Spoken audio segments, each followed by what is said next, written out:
Hey guys, what's up? I wanted to make a video to help people that are struggling with either high pitches or low pitches and talk about some things that can kind of be easy fixes for them that they can make adjustments right away, like in games, in order to have some success. So a lot of times when people are struggling with, let's say, high pitches, okay, it's because when they start, their barrel is too vertical. So if you imagine where my barrel needs to go to get to a high pitch right here, I need to make a very, very drastic change in angles in order to get to a high pitch. So I'm gonna swing at a pitch right here, I need to make my bat go wham, which is a very, if I stand this way, which is a very, very drastic movement from here, where my bat's very vertical, like over my head, to that spot. Now, if I held my bat more like this, flatter, then it'd be really, really easy to turn to that high pitch because my barrel would already be working on the same plane from behind me like this. That said, if I worked really flat like this, then I'd have to really, really hinge drastically to get low pitches.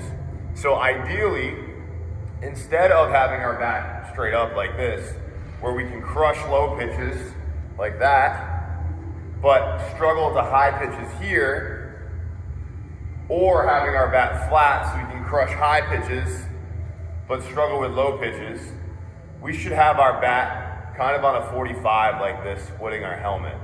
And if we're able to do that, then when we get low pitches, we can go down and get them. And when we get high pitches, it's easier for us to turn up to those as well. Now, what you guys gotta understand is that the swing is kind of a circle. So like if you think of like this hula hoop as your swing, right? And then I grab this dowel on the back side of it. If I hold my dowel straight up like this, you can see my circle is much more vertical, which allows me to get to this low pitch really, really easily. If I hold it flat like this, I'm setting my circle for a high pitch, right? And that's great, and my dowel rotates right around. But the problem with that is if I set too flat, it gets really, really hard to go down. If I set too vertical, it gets really, really high to go up. But if I set on a 45 like this, I can go up or I can go down.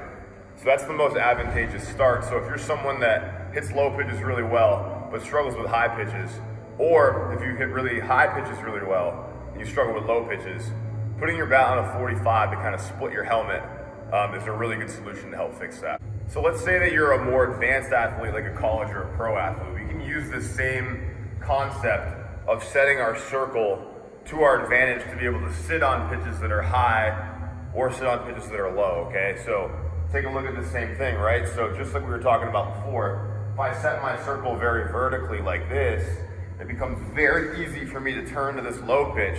But if I set my circle very horizontally like this, it becomes very easy for me to turn to a high pitch. Now, pro athletes may have data that tells them, you know, where you can expect a pitch on given counts, right?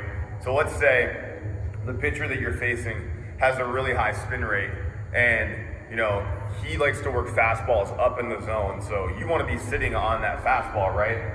So you wouldn't set your circle on this angle where it's going vertically. You want to set your circle on a horizontal so you can turn to that high pitch and absolutely smash it. Now, if you had someone that has a little bit more of a low spin rate and they work more low in the zone, then you maybe want to angle your barrel like this and set your circle on a more vertical plane so you can go get low pitches. So a lot of your setup depends on where you expect the pitch to be. Now, if you're like a high school athlete or you're a little younger than that, then the easiest answer for all that is just set your barrel on a 45 so you can adjust to anything. But if you have some data that tells you that, you know, pitcher X likes to throw in X or in Y location, then you can set your circle differently based on, you know, what you expect that pitcher to do.